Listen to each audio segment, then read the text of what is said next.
Hello! This is Monday Gets Nuked. I am thirsty. We will be playing Rotten Under Ooze Town tonight in the nuked setting of the Spiced system, which I co-wrote myself, which is lovely. And if you look that way, there's a bit of map showing you where we are in that world. If you look that way, there are people who shall be playing, which is good, because otherwise I'd be sitting here playing with myself on the internet, and there's rules about that. So, before we go any further, let us dive into the rules for chat, which will be supplied to us by one of our new players. So, come on, players. You could even try and do some sort of, call and response on it if you really wanted. Let's do this. Ooh. Don't be at all about. Someone's race. Don't be at all about. Someone's gender. Don't be at all. Or a. Screwdriver. Wow, that was Performing monkeys. That was spontaneous and glorious. And for once, I even had the sound turned on. So, Right there. so there we are. Oh, Brilliant. it warms the cockles of the heart. So yeah, if the heart has cockles, They I do wouldn't now. exactly know. Yeah, I mean, it would be an odd place to have a saltwater crustacean, but hey. So, dear viewer, dear miscreant, dear denizen of the internet, you have joined us, if you have indeed joined us, and I'm not just talking to no one, for another session of our wonderful game, where our wonderful characters will be performing more uncontrolled fire and nautical murder. So, before we go any further, and I talk for a very long time, because it's already been a while, we should probably introduce ourselves and our characters. So we shall start with our lovely official guest, Kerone. Hello, I'm Kerone, and tonight I will be playing Lamb, who's a bit weird. Yes. What else can you tell us about Lamb? It's been a little while, so, we need to remind everyone. He is a salty. Yes. He is a bit hopeless, really. He goes around. People don't really have any respect for him, and that's kind of how it is, really, and probably deservedly so. But yeah, and he's currently helping out with the regular crew of the show, and yeah. Well, you didn't Have think I'd it. jump on you first for that one, did you? Okay, so yes, you're Lamb, a salty, one of the denizens of the sea, who when the nuclear apocalypse kicked off, went, you know what, sea, huh? No one bombs the sea. And, it works. So yeah, you're about 40, isn't it? He's about 40 now, isn't he? I'll have to zoom in. Yeah. Oh yeah, because that age is from his original Yeah. thing. Yeah. Yes, he's like 35, 40 More now. than that. Yeah, and unlike his teammate from his previous excursion, he has received no promotions and still works as like a bilge rat. Huzzah! So we shall go to our next player now, in the wonderful order of how I've put you in the overlay that you can't see. Eivor! I'm Eivor. I should be reprising my role as the ever charismatic and stalwart Zeke.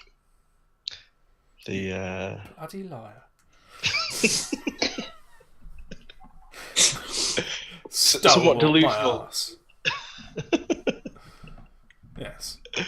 Zeke, for those of you who can't remember, it's been a little while.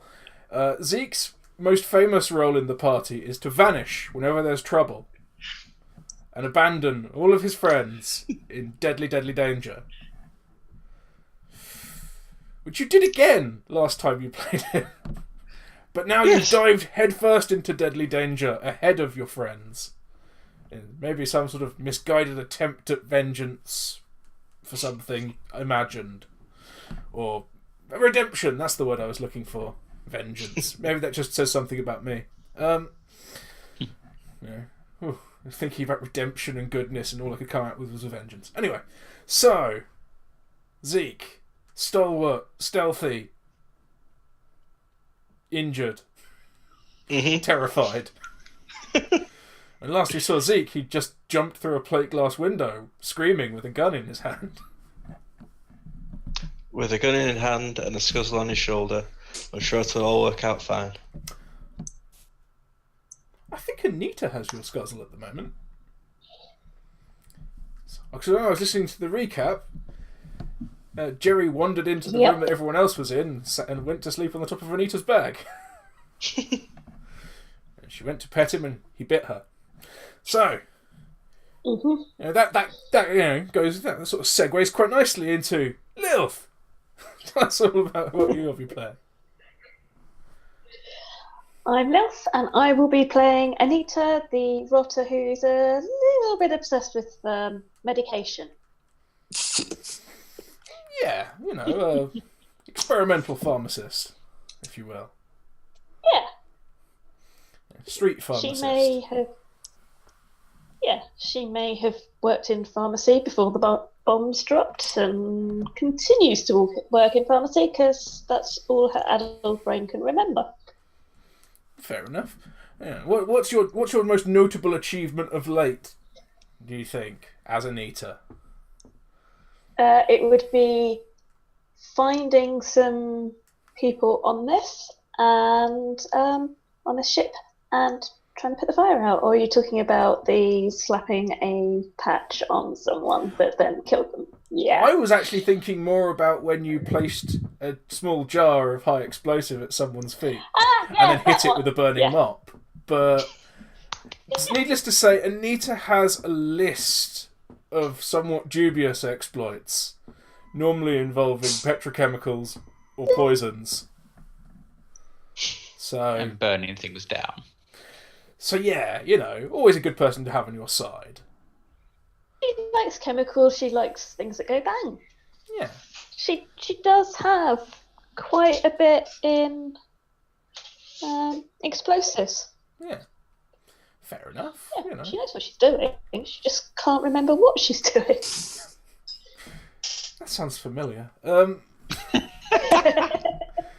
So yes. And finally, last but no means least, we have Spanners. Spanners, who will you be playing tonight? Hello. So I am Spanners. I'm playing Timi. Timi is... Yeah, Timi's fun. She is slightly psychotic, definitely evil, very deaf, and she is best described by the very first note that I wrote on her character sheet, which says, "Fuck underwear." Yeah. And I think she just kind of went on from there. Yeah. Which, considering the number of costume changes there have been, it pretty much guarantees that this will never be made into any kind of live-action film. Yep. Just like, too much sex, too much blood. Like, no one would ever do this. Yeah. Although, that does seem like an adequate challenge. We do have a producer here. Yes. Yeah. Kerone, never do this.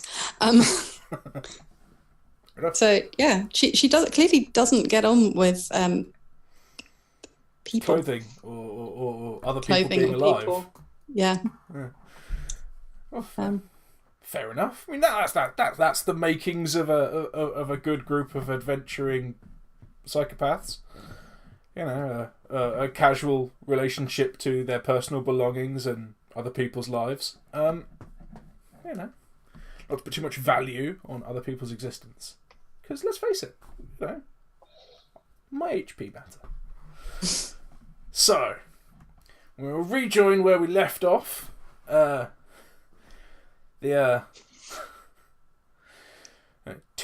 Schmoopy, the enormous post-gen who you've befriended, Anita, and Lamb have just wandered up the stairs of a burning ship onto the bridge.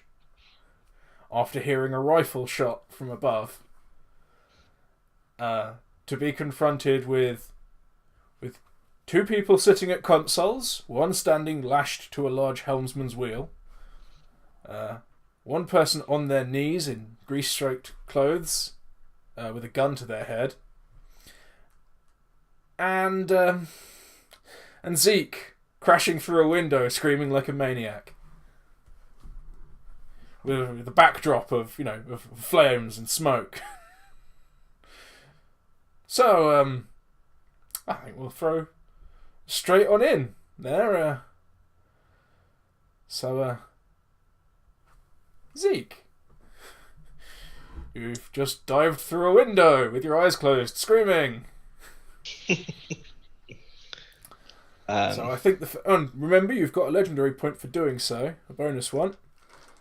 We established that last session. So you've just dived through a window with your eyes closed.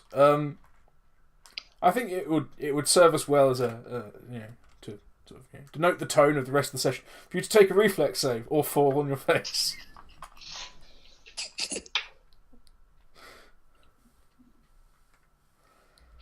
Well, that's a good start. That's 9. Reflex of 6, so 15. 15. Oh shit. Okay. You dive on down through this window. Your elbow catches a little bit of glass, but you're wearing a coat. You don't give a shit. Maybe your coat rips. Gives you that macho man. Shredded sleeve. Your arms hanging out of it. Maybe it's got the wrist still. But hey, you dive through screaming, eyes closed, rifle ready, and your left foot hits the top of one of the consoles, and your right knee hits the outer edge of it, and you slide across the top of the console, knocking old mugs and watches and old beer cans and little hula girl statues off. So yeah, you're sliding across. I assume you open your eyes. Yeah. So Okay. I'm feeling the first impact, eyes open, and as this epic slide goes down, Zeke will utter the phrase, "The Dolce say hello," and take a shot at the captain. Oh, fuck yes. Nice. Okay. Do you want to preload your legendary on this, or Um, should be a suitable moment to make absolutely sure this goes right? I'm just trying to work. Because you have the option of just burning them all and doing it. Yes, yes, I will. Okay. I will. Within the first 5 minutes of this encounter, spaff my legendary point. Yes. Okay. Roll me a d12 to see if you crit. Okay. No. Okay. Yeah. So yeah, you hit the ground screaming. You hit the console. You slide across it. You go maybe a few, maybe sort of 4 or 5 feet past a very, very confused looking man sitting at this console, sort of agape. You see the person in a fancy coat lashed to a wheel. You go, a captain! And you just pull up till you don't even pull her to your eye. You just brace her into your chest as best you can with your bad arm, and you just cycle. You empty as easy as you can with a bolt action. Anyway, you go at it sort of M1 Garen style, and yeah, this poor bastard. Right, well, what's the clip size on Tilly? The clip size on Tilly is 17. 17. Yes. Shit. Okay. Right, what we shall do is each of us shall roll a d4.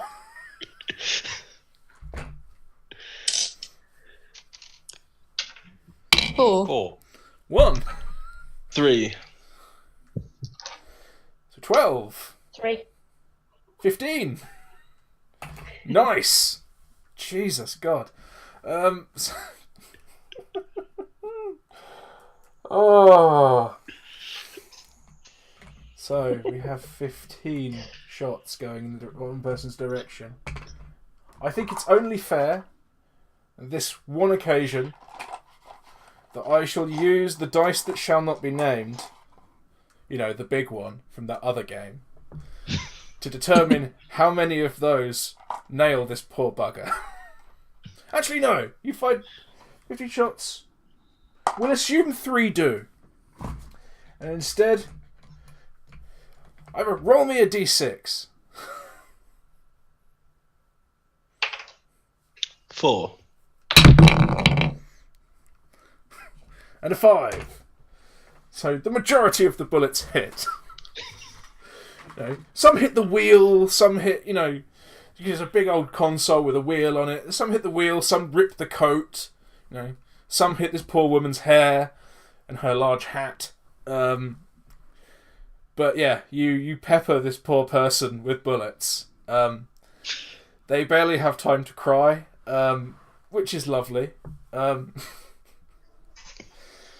Oh, joy. Let's see. Oh, shit. Yeah. Yeah, the gun they were holding to the greasy person's head just falls from their limp hand, and they just sag against the gun. They sag against the fucking wheel, and start sort of rolling, like sort of just sloping off to the right. Which for the moment you're not too concerned about, really.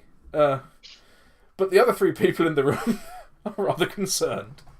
In fact, they're screaming, they're crying, they're wondering what the fuck's going on. You've just burst in and shot the most important person in their life. Right. Can I grab the gun? Everyone else, you're just at the top of some stairs, about sort of maybe 5 meters away from the person who's just been shot like 15 times. There are bullets heading your way. Who's in the front? I will be in the front. And Okay. Lamb, give me a reflex. 15 shots have just been fired in your direction, and a great deal of them have hit this person. an unnatural 11. Oh. Yeah, you... How do you dodge? You've just burst into a room. You've just had time to take this in. Hit the deck. You just hit the deck. Okay. Yeah. Okay. You hit the deck pretty damn hard. You know, you this is a marginal case. You've only just managed to get out of the way. Yeah.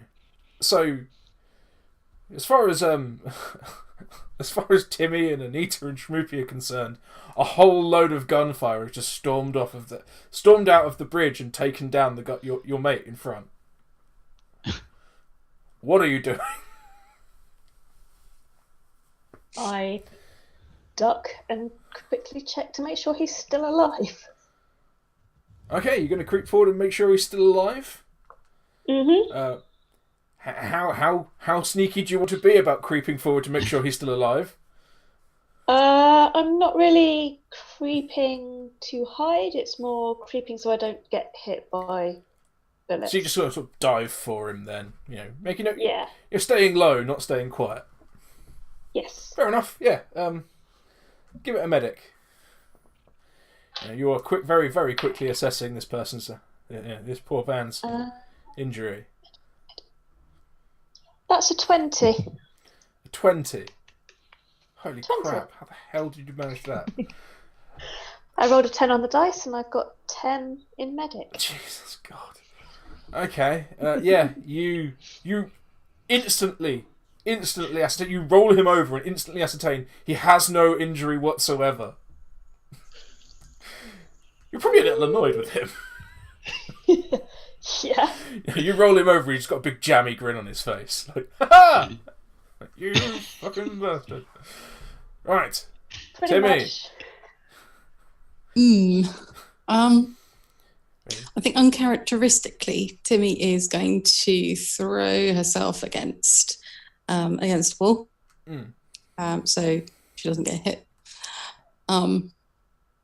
And does she see where the bag is with Jerry? The bag with Jerry? Yeah. It's probably on Anita's back. Okay.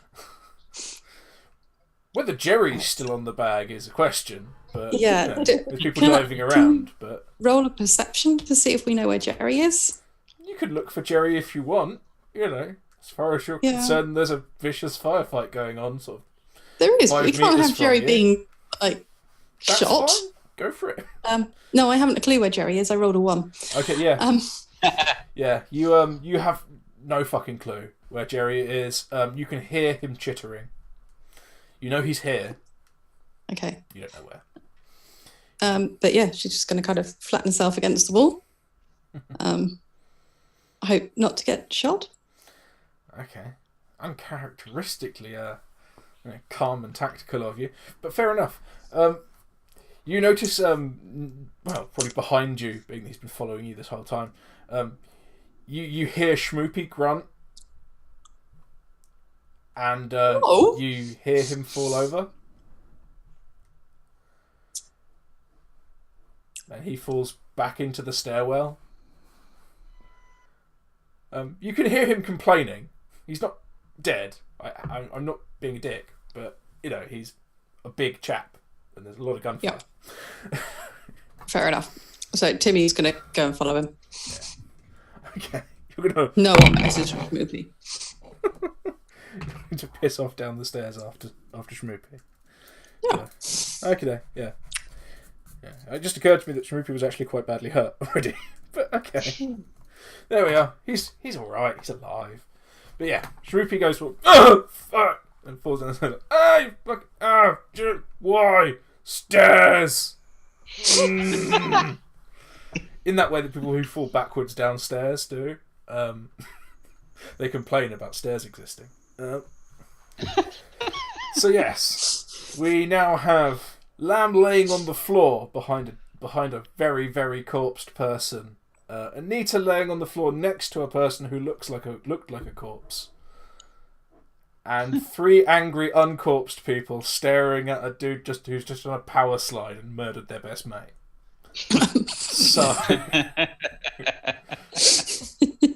So unsurprisingly, Navigator Bungle, First Mate Floop, and Rusty Squidge are going to be really unhappy with you. So yeah, Bungle is going to pull out his axe. She just has one of those big red fire axes. The ones that no one actually uses for anything apart from in films where they use it to bust down doors and open lockers. So, he's going to stand up and he's going to shout something that sounds a bit like Fuzzle! And you're like, what the fuck? And he's going to throw an axe at you. Oh, me? Yeah. You're only about 3 meters from him, but hey. Is there any chance I can hop off the console and behind it? We'll see how I roll, and it might have happened. Yeah. Oof. Yeah. You come to the end of your power slide and just sort of slide down the natural incline of the console back towards the window. So you're in that like in a car. There's got the bit of the dashboard that's sort of behind all the dials. It's not useful. People use it for bobbleheads and shit. You slide down into that area, but on the bridge of a boat, so it's a great deal larger. And this axe just sails past you, a good distance in front of you. He only rolled a 6, and it hits the glass, sort of a few feet off to your left somewhere. He's starting to climb over the console towards you. He's clearly very, very angry. First Mate Floop. What should First Mate Floop have? What What do we think? What should a person called Floop have as a weapon? I hadn't got that far. Fuck it. He's going to pick up a large antique sextant. Because why not? That belonged to the navigator. Because why not? Actually, no. He's going to pick up the captain's telescope and run over. Also shouting something along the line, Fuzzle! And he's going to attempt to swat you with a big spyglass. Yes. Yes. He hits you with a solid yes. He cracks you about... Oh, for fuck's sake. He cracks you about the head with the spyglass for 5 damage.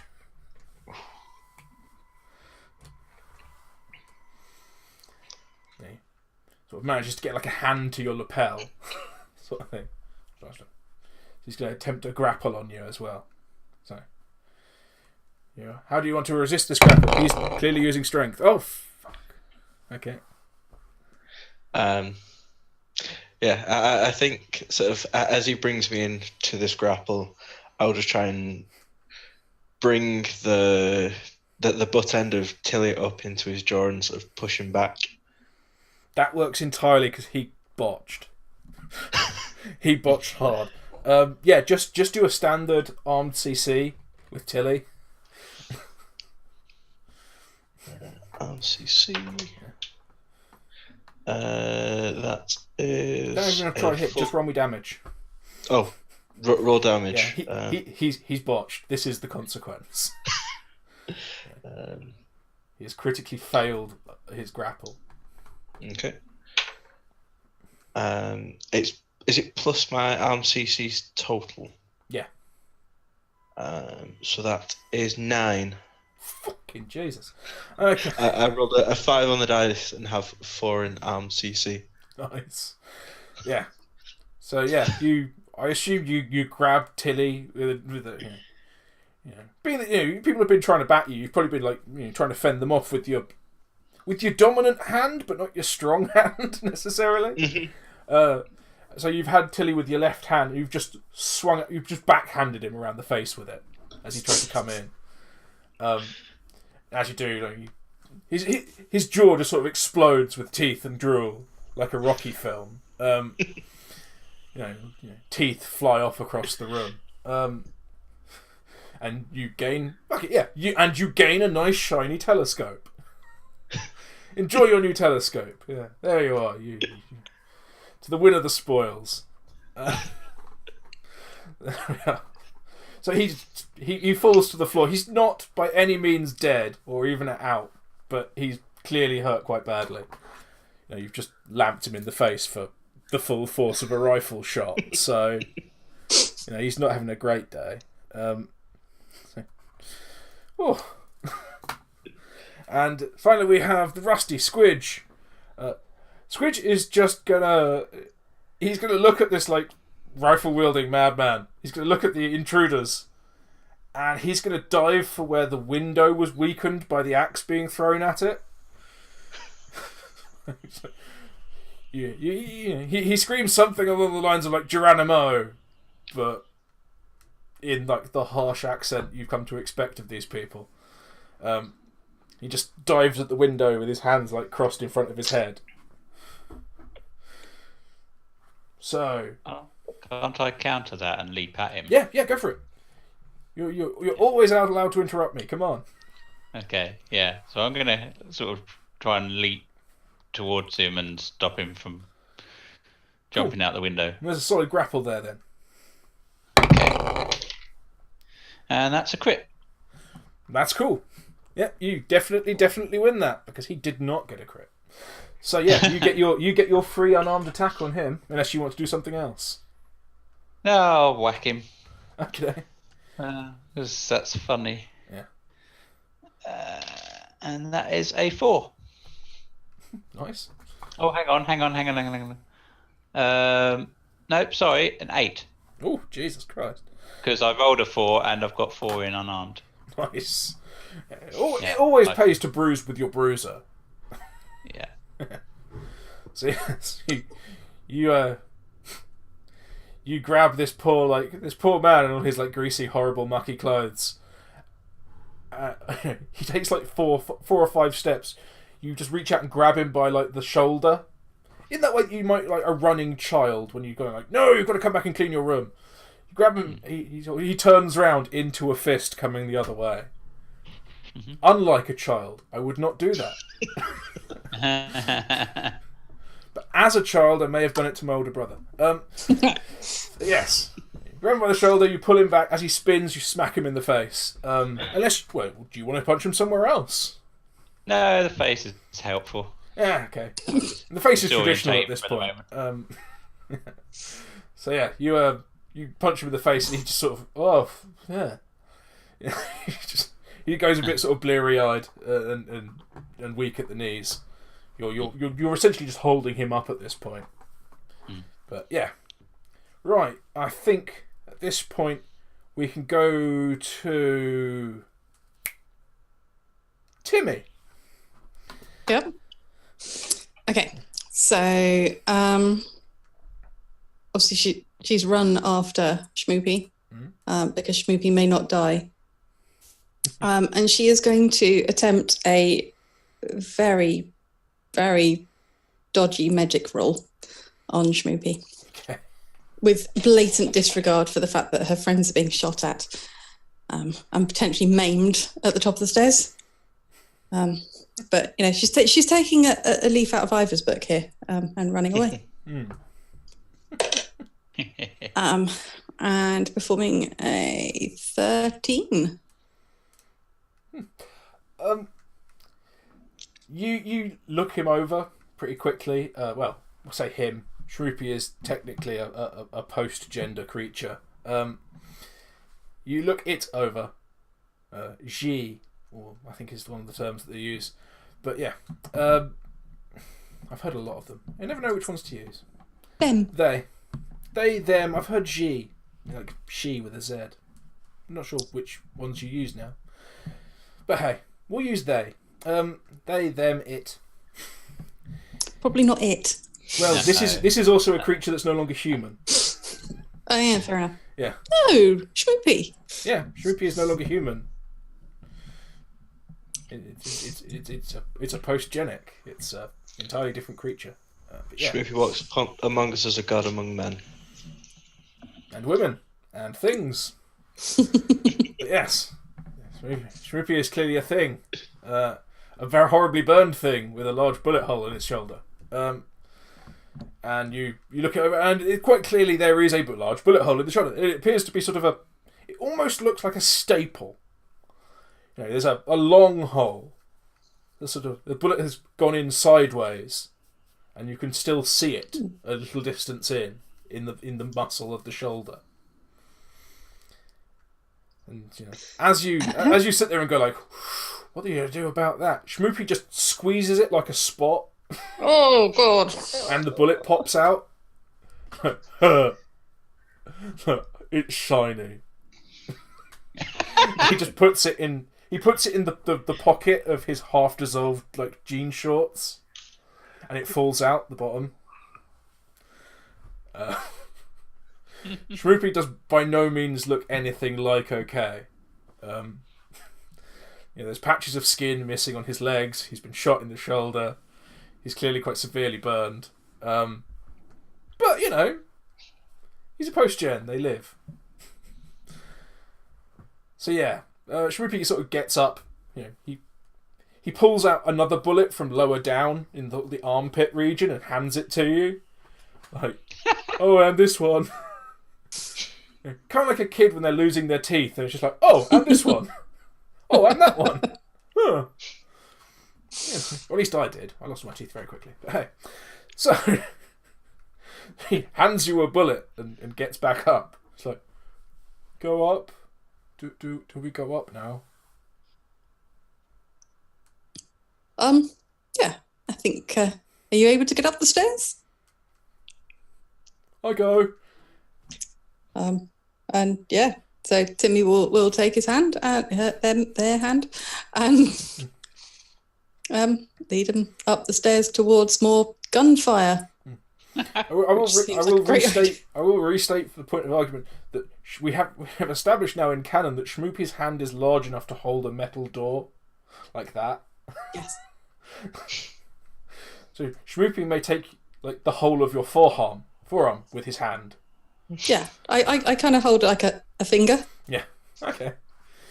Fair enough. Just be aware if he starts to panic, he may end up waving you around. Yeah. Okay.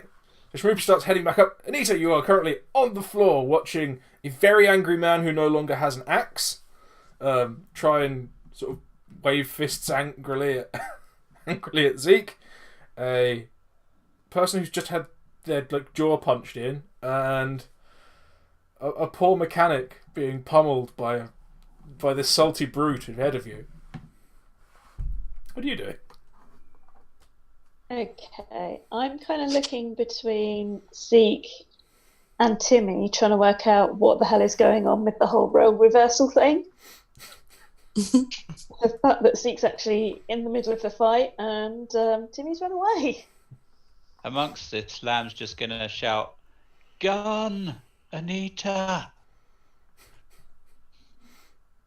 Just in case it's of any help. Okay. Does Lamb speak English well?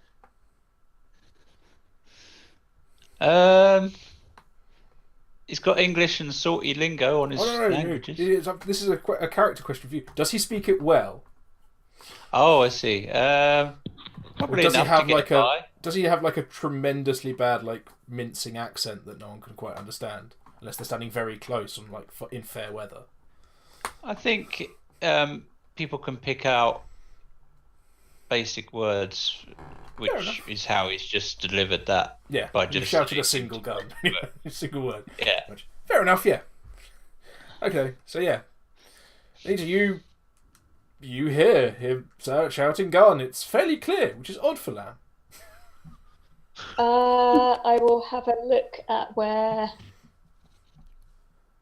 the captain was to see if I can spot the gun that we heard go off.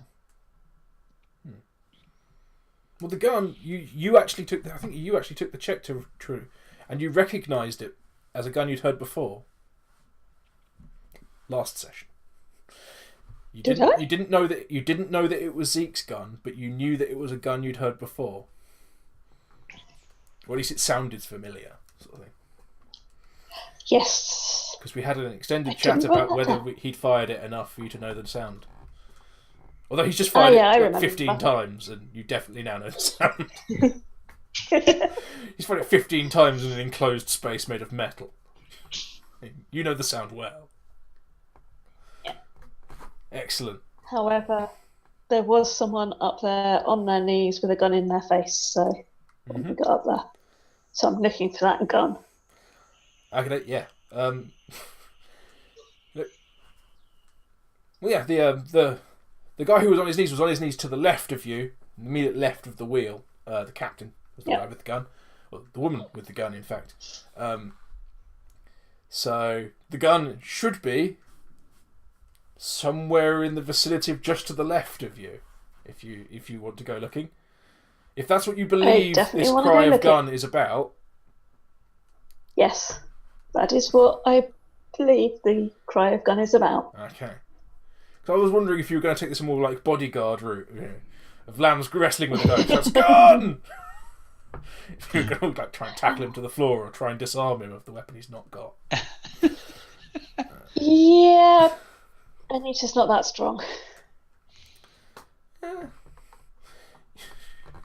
True. Fair enough. So yeah, you're going to go scrabbling around looking for a dropped gun. Yeah? Yes. Okay. Forgetting the fact that she actually has a gun on her. Yeah. Okay. So yeah, you go scrabbling off to the left looking for this gun. Yeah? Yes. Yep. Okay, you scrabble. Give me a perception while you scrabble off. 13. Okay. Yeah, you're scrabbling off. We'll leave you there for now. Scrabbling off to the left, looking for this gun that's gone spinning off. Zeke, you're kneeling on top of a console. You have to your left a person cradling their ruined jaw, and to your right, a recently disarmed person looking angrily at you and trying to climb over the console towards you.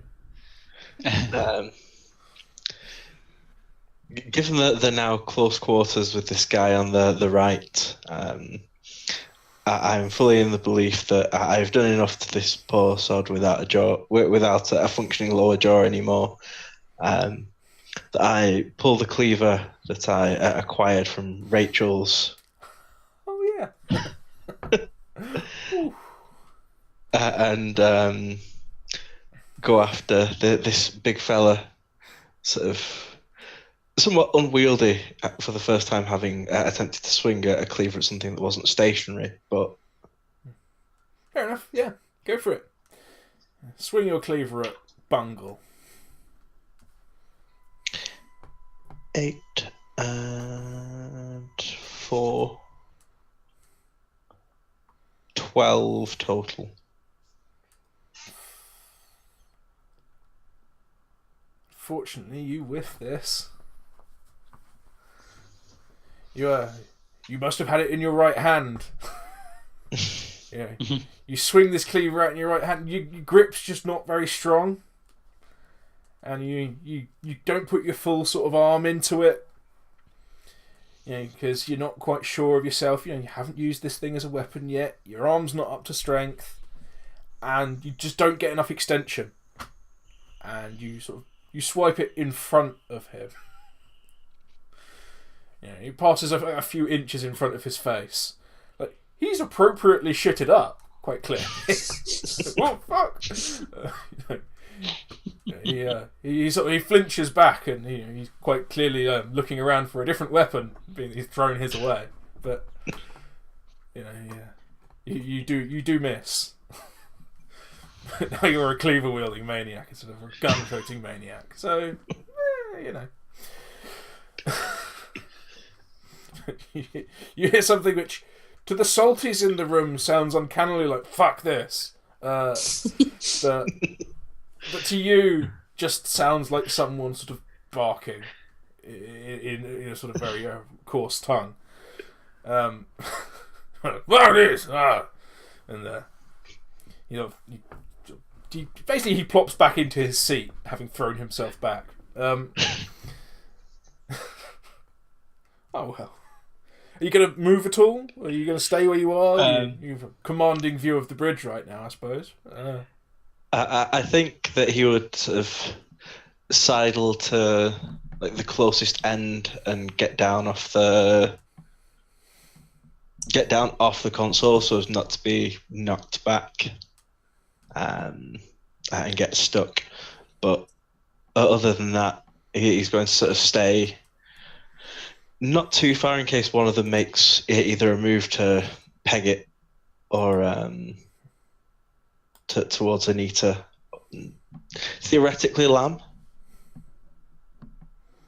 Well, currently Lamb is struggling with this dude. No, struggling with Squidge, more or less in the middle of the room, in front of the wheel, as far as you're concerned. Okay. Anita is currently off over there somewhere, scrabbling around on her knees, and you have the dude laid out to your left. So you could dismount off the console to the left. It wouldn't be at the corner of the room. The console doesn't stretch that far. Yeah, I'll dismount to the left and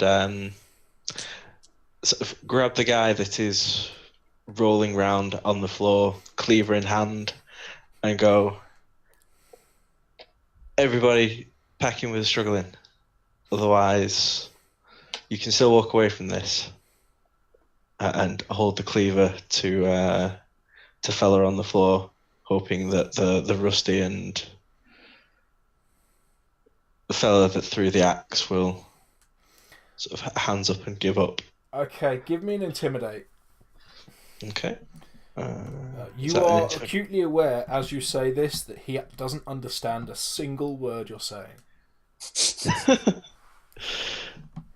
You're speaking to what is quite clearly an older Salty, one of the elders of the ship, who probably doesn't leave the bridge very often.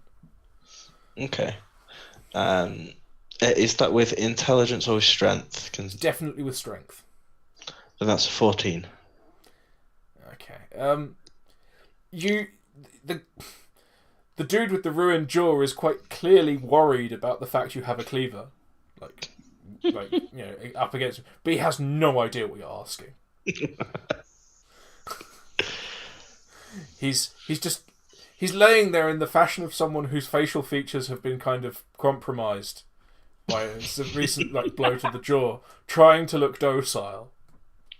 He's trying to look docile and biddable, but he has no idea what you want. I can relate this to a personal experience in my own life where I was held by armed police in a foreign country, but this guy is in his own. This guy's in his own home. Someone has burst into his own home, murdered his boss, and is holding him with a cleaver against the floor, having busted his face in, screaming at him in a foreign language. This guy is just terrified. He doesn't know what you want. He wants to make sure you get it.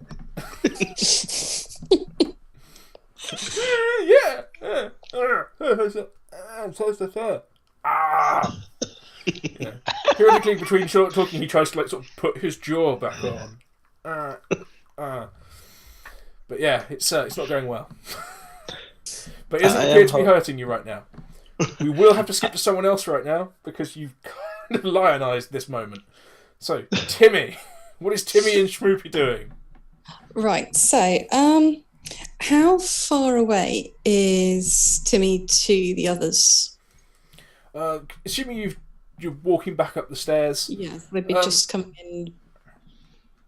You'd only be moments behind them. It's this room is wider than it is deep, sort of thing. So you could probably. And which one is closest? You could probably walk over to Zeke in a few seconds if you really wanted.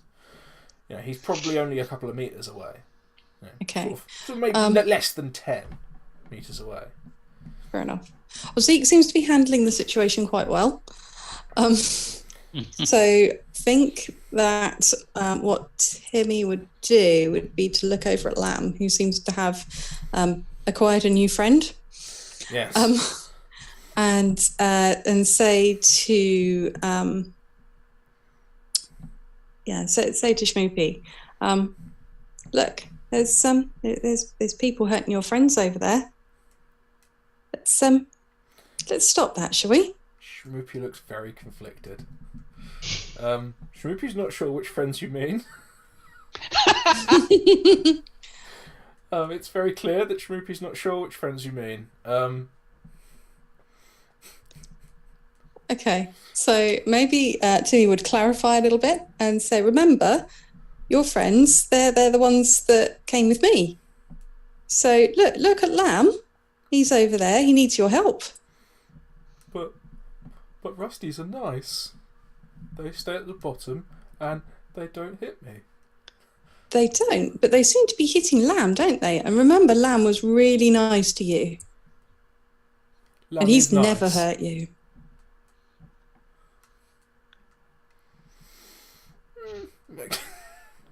Lamb's never hurt him. Lamb hurts my on feelings. Purpose.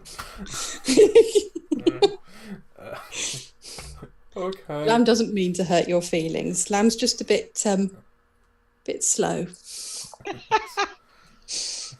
Okay. And Schmoopy's going to wander across the room, and he's going to put both hands out, even his wounded arm. Poor Schmoopy. Aww. He's going with his right hand, he's going to pick up Lamb. Oh, God. And with his left hand, he's going to pick up Squidge, the Rusty. And he's going to hold you apart so you can't fight anymore. He's not doing it roughly, he's not hurting, but he just does it. Unless you want to struggle free or try and resist or anger Schmoopy in any way, this is a thing he just does. You simply also say, now, no more. No. I'm just gonna nod. Okay. puts See, Lamb Schmoopy, he's down. not going to hurt you. What's the other one doing? Squidge? He's just hanging there. He's bricking it.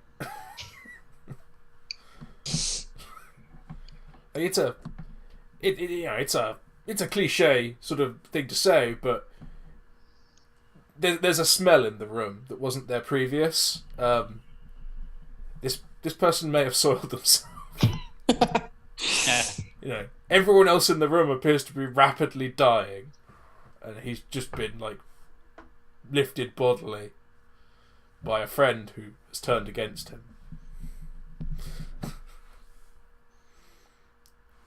No, says Schmoopy. He taps him on the nose with a single finger, like you would a puppy.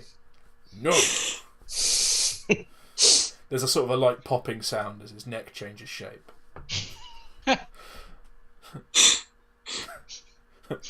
Oh. Squidge. Shaking him gently. It's okay, Schmoopy. Squidge is just sleeping. Why don't you put him down and let him have a rest? Wake up, Squidge! Shakes him more. Why don't they always fall asleep so hard? He's sort of shaking him now to the point where Squidge's head is really ragdolling around. Wake up! I think he's just very, very tired now. Let's put him down. Okay, let's go. Well done, Schmoopy. Okay. That was the end of Squidge. Wah, wah, wah. Okay. So. Body count 0. Body count 0. There are 2 dead people in the room. Has Timi killed anyone? True. You got Lenny to do it. Yes, so we have Navigator Bungle sitting there looking angry. We have Floop with an axe, a cleaver to his throat. And we have 4 people standing there basically unscathed. God, I gave these people such good weapons. I just didn't get to use them. Okay. So yes, while all this is happening, Anita, you're off in the corner. You actually find this gun. It's quite clearly like an old style salty boarding pistol. It's very big. It's very boomy. If one had to characterize it, it would be a boomstick.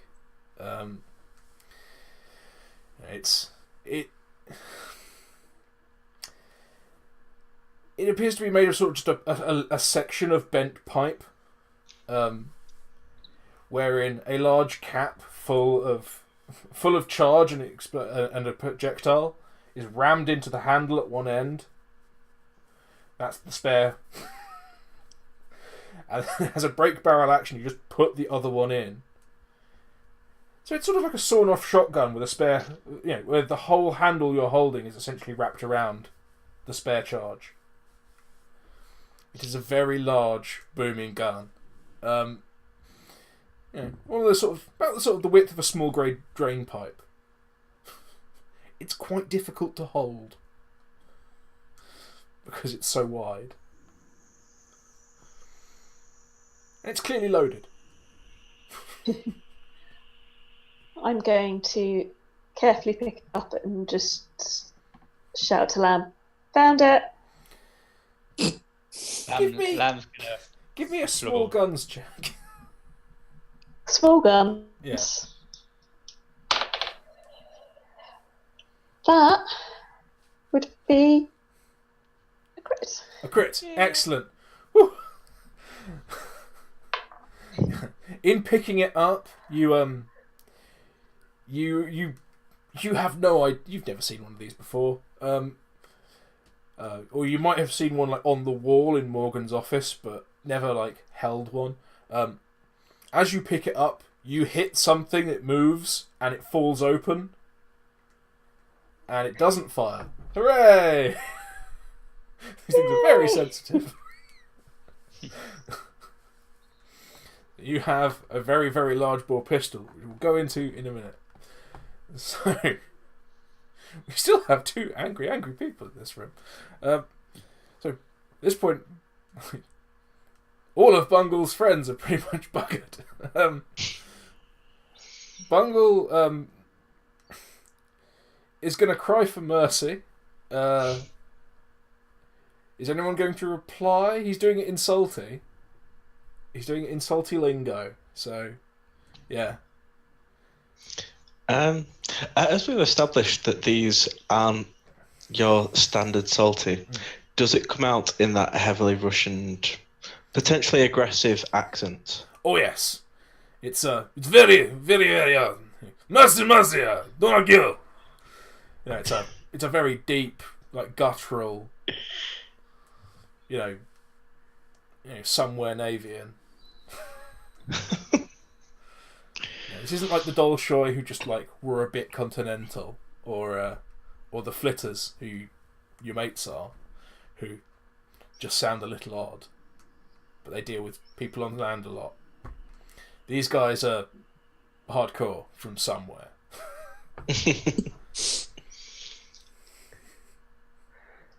I think. Oh no, I'm not. No, I've not reloaded, therefore can't do that. Also, you're on the floor facing the other way with a cleaver to someone's throat, so... True.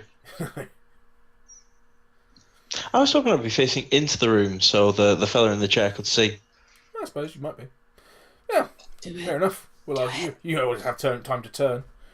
Yeah. But yeah, do either of the 2 salties... Actually, screw it. This guy's got a very different accent to you. You guys, can you take... Justify a check to me to understand what this guy is saying in his panicked state in a very different strain of salty. Do you know, I don't think Timi would.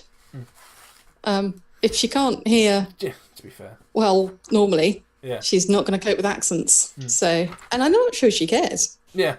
Okay. Does Lamb give a fuck? Well, try and understand it, because it's there to be try and understand. Yeah. I suppose knowledge is the only one that's relevant, really. Yeah. If knowledge. Yeah. Come back. An unnatural 12. To be fair, through context clues and a common language,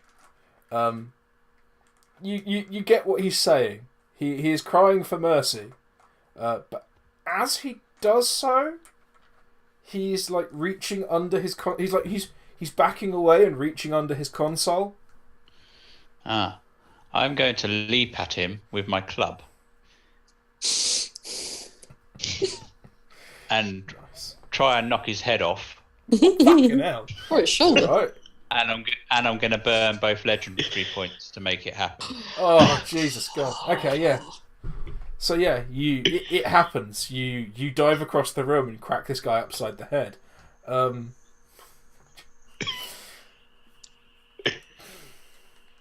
Right. Give me a reflex. Give me a reflex. I'll do a reflex too for this guy. Okay.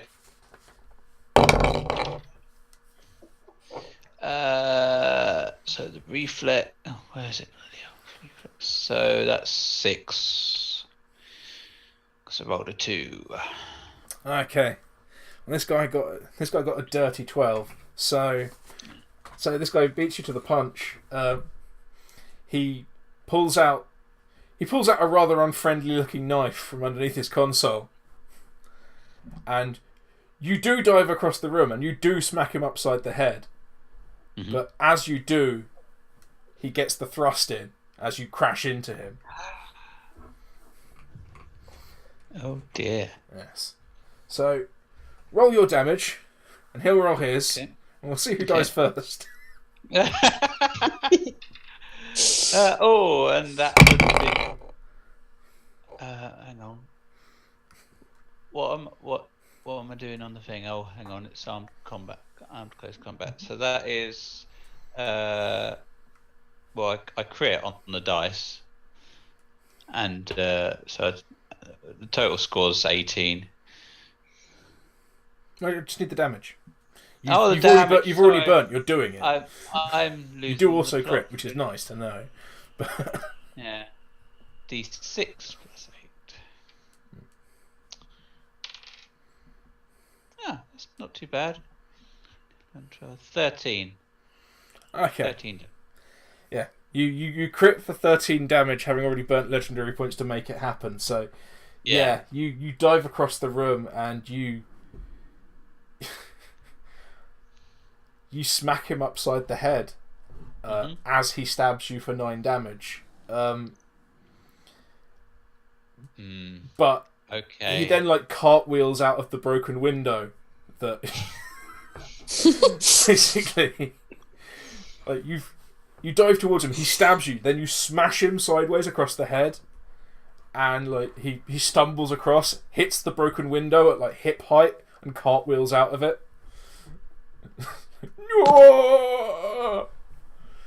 You hear a splash and some fizzing. Okay.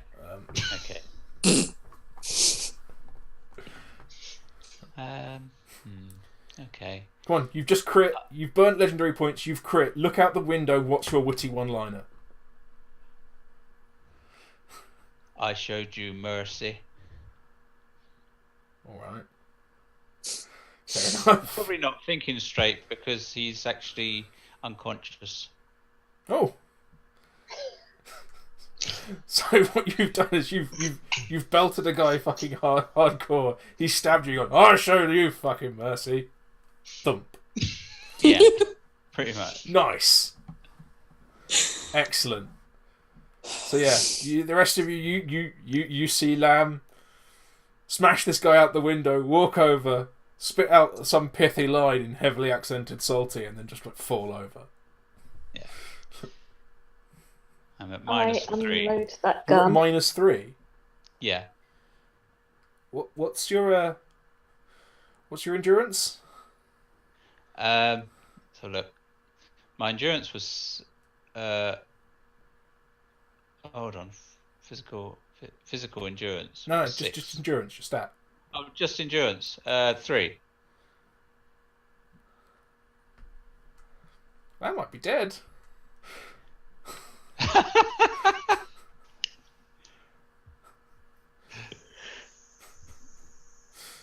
Oh, Lamb. Works. Lamb's fallen over. Lamb looks fucked.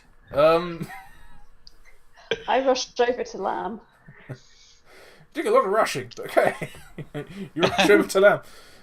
Lamb is really pumping out blood from a nasty chest wound.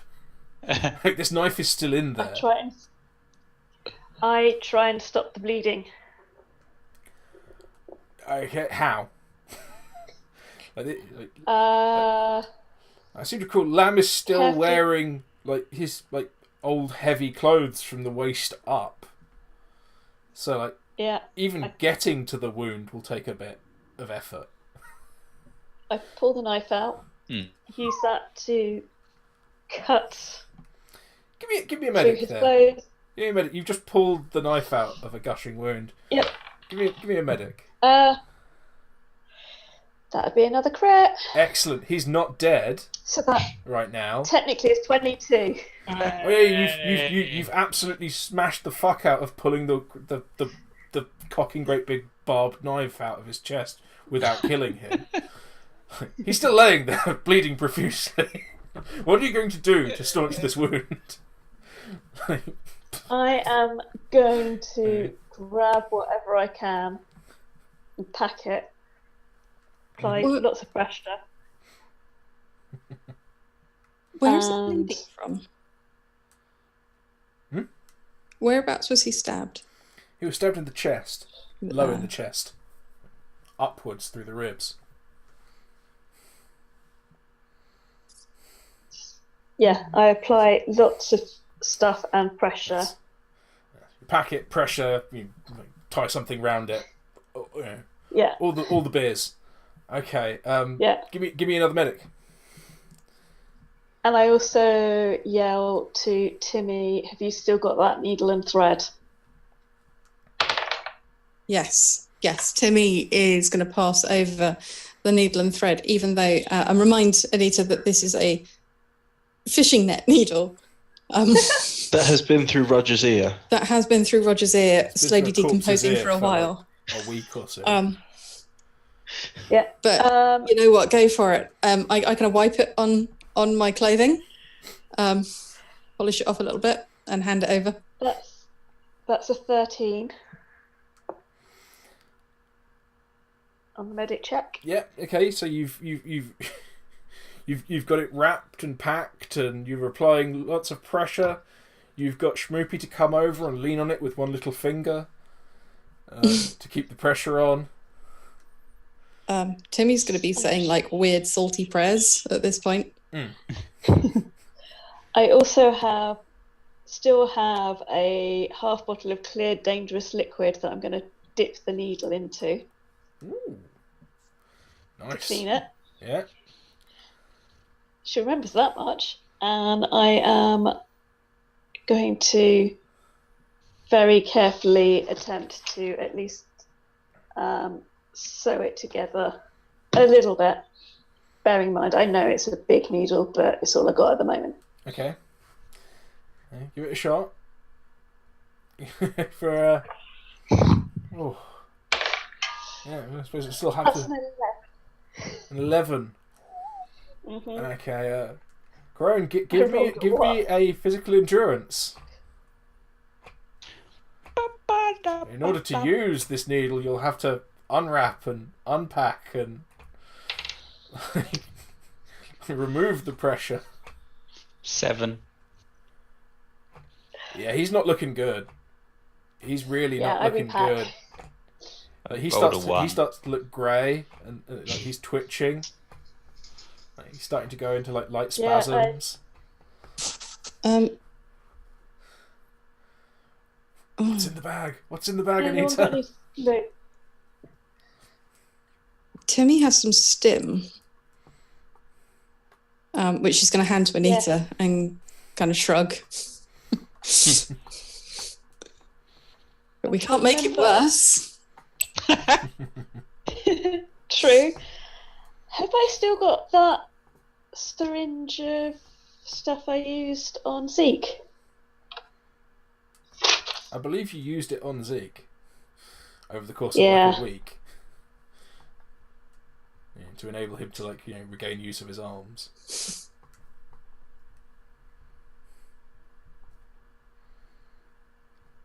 Do you have stim?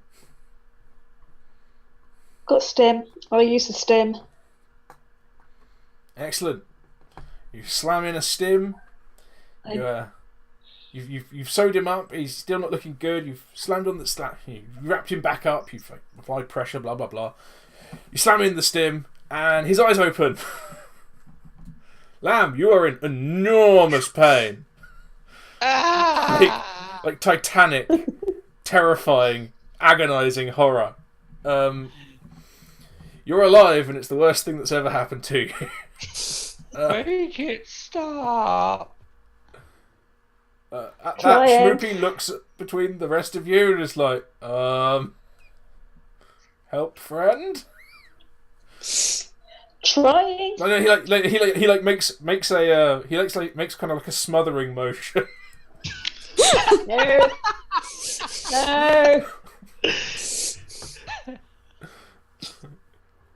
But, What have I got? What have I got? Oh. Have we got...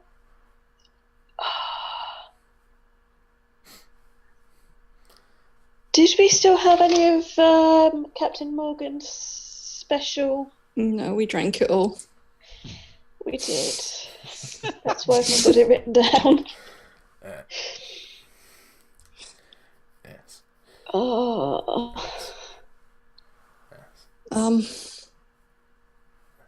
In game terms, Lamb is now at 0. You are barely conscious, if at all.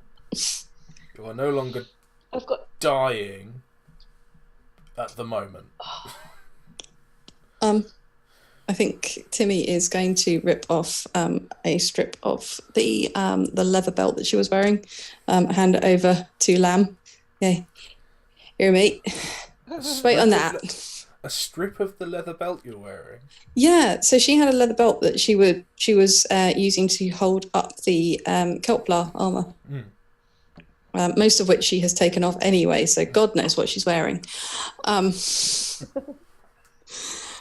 But yeah, so she kept some of the weird leather stuff that they'd found at Butts. Okay. Yeah. Well, let's just assume you take the belt off of the jacket from Butts. It probably had like a waist high belt. It probably had more than one belt, to be honest. Let's face it. It was like fetish wear. So yes, you hand over a belt. I'm not sure exactly what purpose the belt will serve. Biting down on it. This is medieval medicine, this. Excellent. Okay. And there's always an axe haft over there if you want something to bite down on, but okay. The leather's a bit softer, he won't ruin his teeth. It's probably questionable whether Lamb has many teeth. But yeah. So yes, for the moment Lamb is stabilised, but talking but not very mobile. You have a boat with a dead bridge crew, which is nice. For the moment, we shall say that Schmoopy is carrying Lamb because it just makes things a bit more comfortable and safe. But Schmoopy is being very, very careful, cradling him like a little baby,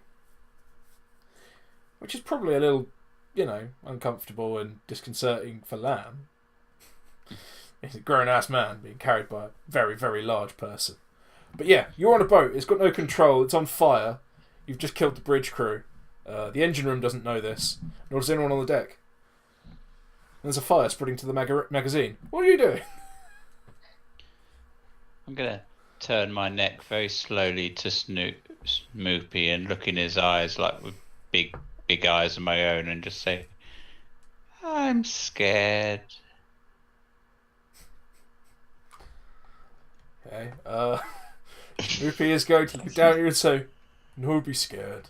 Do sleep. Do sleep."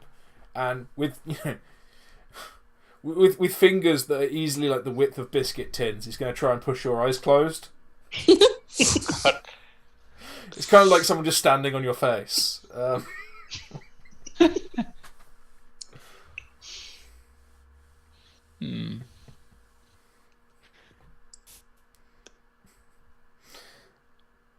So yes. There we are. What's the rest of you doing? You're on an uncontrolled ship with a fire that's burning towards the magazine. The crew is hostile and the engine room doesn't know anything's going on. She just killed their boss. I suppose having coup de grace this broken jawed salty with the cleaver. You didn't have to. It was that or leave him here to explode to death. Zeke has some humanity in him. Yeah. Oh. It had occurred to me just now that he hadn't actually been killed in the combat, and you hadn't mentioned anything. So you could have used him as a tool against the crew to bring them over to your side or something. Fair enough. Fair enough. You coup de grace the last person who is terrified and desperately trying to give you whatever you want. He just doesn't know what you're saying. The three people who could have interpreted for you were just the other side of the room, but you slit his throat to save you the time.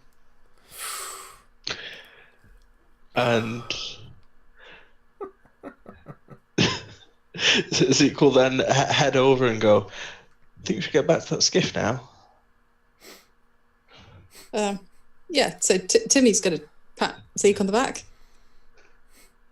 and just mutter, I taught you well, and head on off. Oh. It's a little heartfelt moment after torture and murder. Yeah. Okay. As Zeke stands up and Timi comes over and pats him on the shoulder, and they have their little like murderer moment. You stand there and you look out at the vista, somewhat spoiled by the enormous plume of black smoke, and you realise that the ship seems to be sort of pointing out towards out to sea. It's turning. It's been turning all this time. Nothing to Anita. Yeah, Zeke doesn't know how boats work. Aren't we supposed to be going that way? Towards the beach? I reckon so, but did we not want to take this boat back to the other captain? Or are we actually going to blow this thing up? I'm not reckoning we've got much of a choice about now. And Zeke will sort of peer at the flames, like creeping their way towards the open magazine hatch. As you do peer over the front, you can see the Bottle and Bride, the O'Neill's ship that drops you off here, is sort of ahead of you, and you're heading towards it. Oh, fuck. In your sort of overgrown fire ship. Right, so we have two ways around this. The people we want to help are over there with the funny accents and the not quite sure who's who, but they do have more Kelplar. We need to help Captain Morgan. Do we want to risk our lives and try and turn the ship around so that the Bottle and Bride doesn't get blown up? Or do we sacrifice the Bottle and Bride and we sod off that way in a smaller boat? But live. Bottle and Bride is probably a safer bet than a small boat. You see Zeke like disappearing down the stairs. Oh, motherfucker.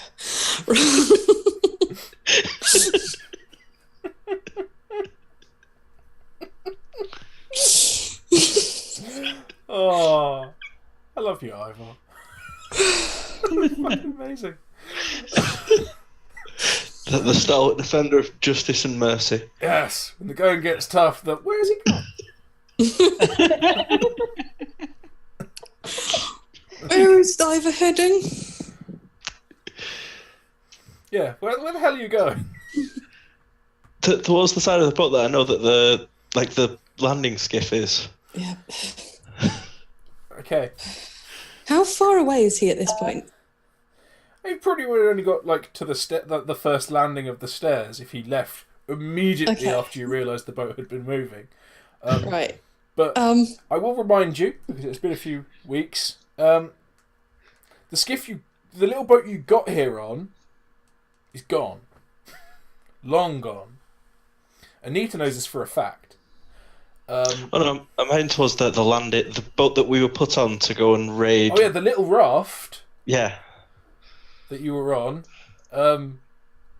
was pretty knackered to start with. You recall it nearly sank when you turned it round. And you could only really move it against the waves with Schmoopy power, and he's in no shape to provide Schmoopy power. You have a large powered ship at your command. You have a small powered ship over there in the shape of your friends. You can basically have to bail out and join them, put the fire out and stay here, die, run aground. You have many options. You probably have more than those. But the little raft you've had, you don't even know if it's still there.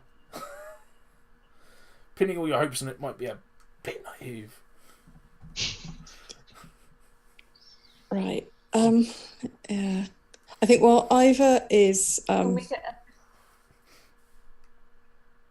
Can we get a message to the bottle and bride at all? I don't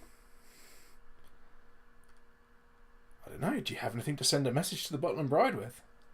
Smoke signals. Got a lot of them. Yeah. You could always look for something.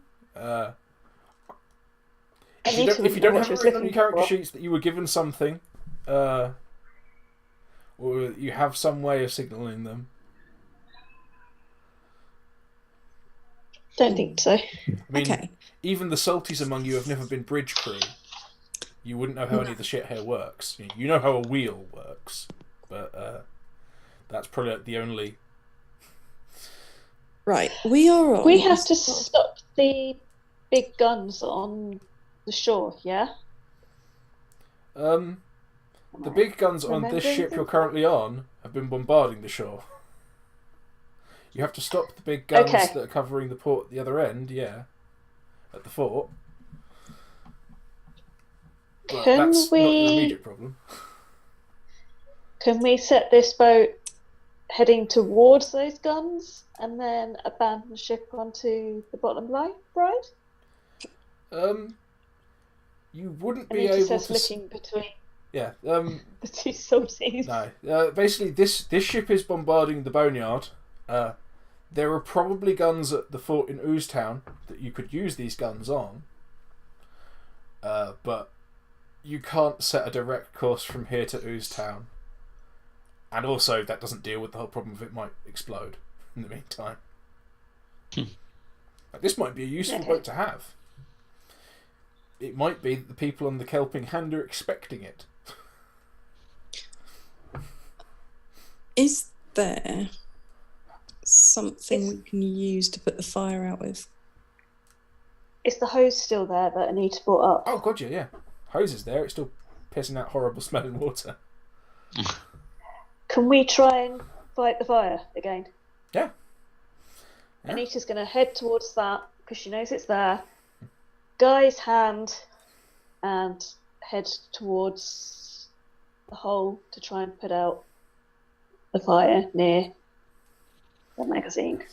I believe it was still spreading across the dock. You'd put out the fire in the hole, I seem to recall. Or at least done a fair bit to it. Cooled it down a bit. Yeah. But it's still spreading across the deck, so. Yeah. I'm trying to stop it on the deck. Did you bring the hose with you up into the bridge? Or did you leave it down on the deck? I think you left it down on the deck. I honestly can't remember. I think I left it on the deck. Yeah. Okay, then, yeah. And it's still down on the deck. I mean, you're in an excellent position to rain it down on the deck from up here. But, Yeah. I'm going to run down, grab it, okay. try and drag it back up to spray onto the deck. Okay. Zeke, where are you going? Well, yeah, I need help. Because you're... If Anita's rushing down the stairs, you're like 2 flights of stairs ahead of her. I think he'd get as far as checking the side of the ship, or to the door where you can see out to where the little landing boat should have been. Seeing that it is knackered. Put that knackered. door back in its frame. Did he? Yeah, with brute force.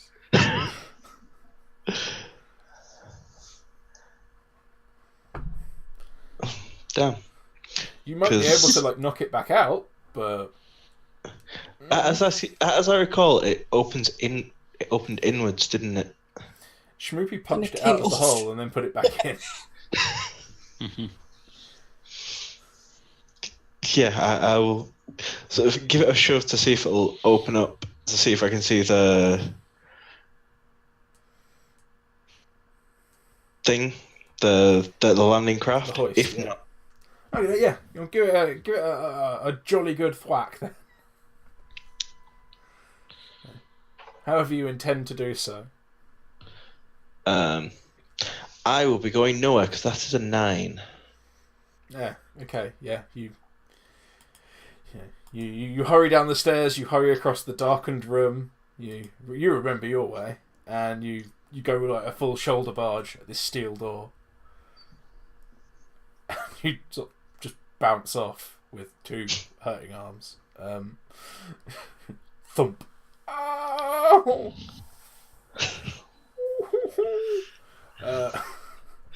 The door does move very slightly.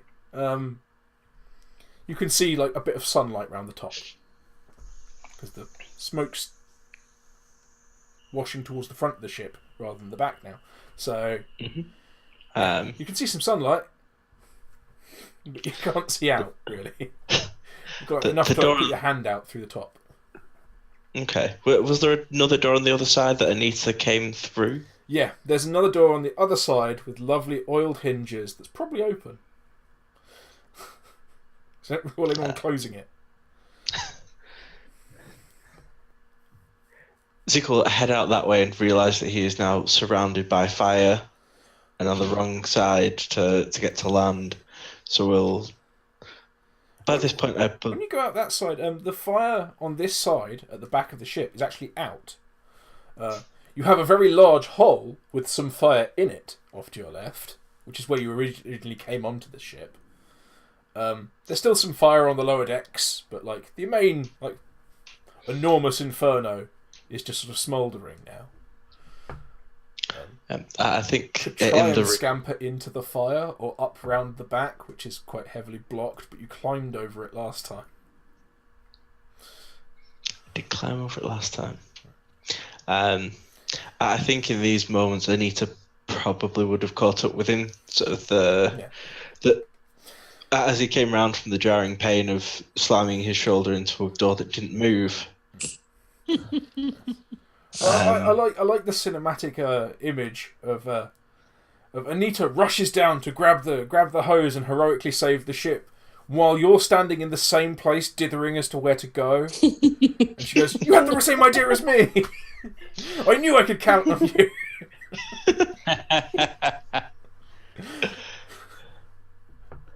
So yes, Anita and Zeke, you are together.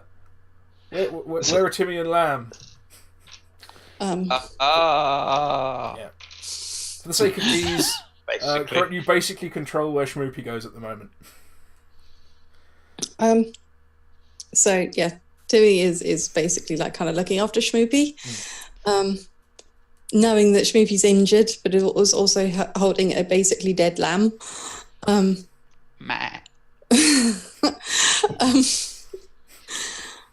So I think what she's going to be doing is to attempt to make sure that Lamb is not getting any worse, and just kind of weirdly for Timi trying to make somebody not dead, and make sure that his wounds are not going to get any worse. So I'm going to attempt. Excuse me. I know it's emotional. There we go.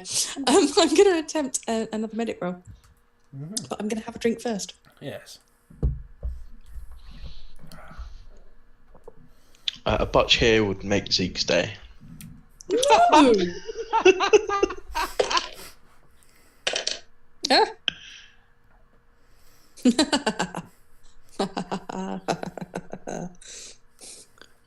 Zeke can suck it.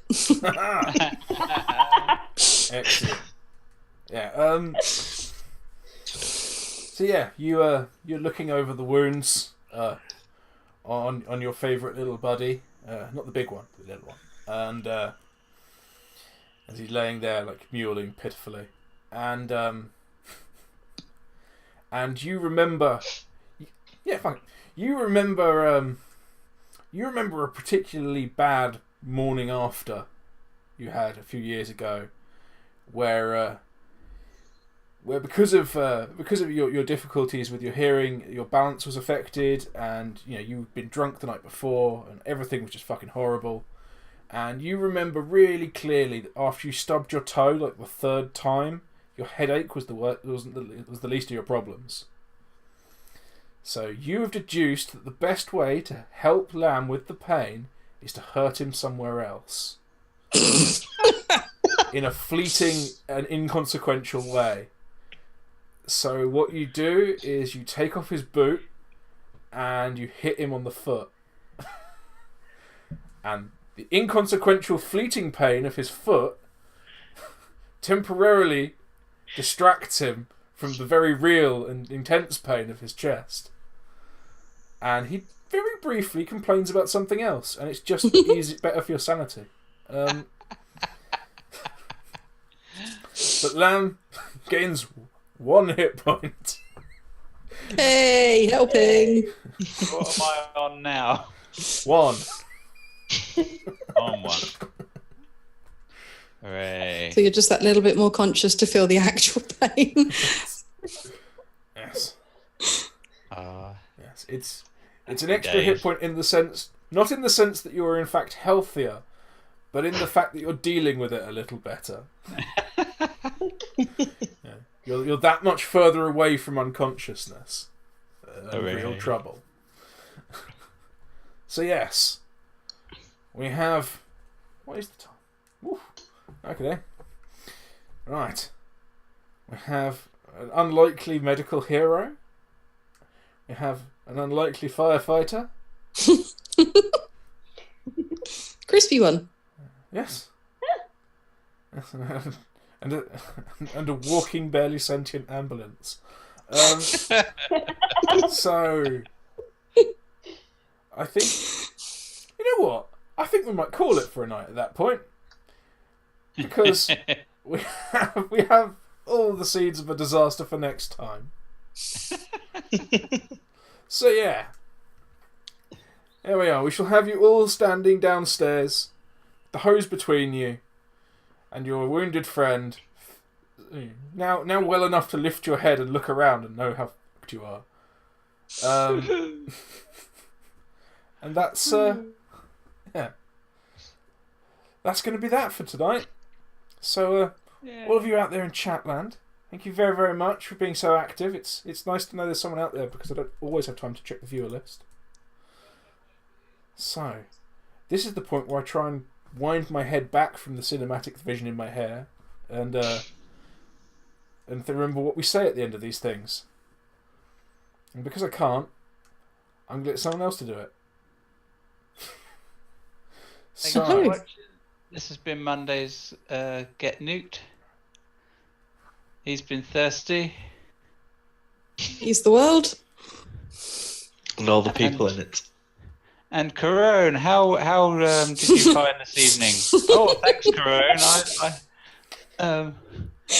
I found it marvellous. I almost killed myself, and yeah, it was fun. But if I had died at that particular moment, it would have been interesting, because I think it would have been a good way to sign off. But he fights another day, because that tends to happen.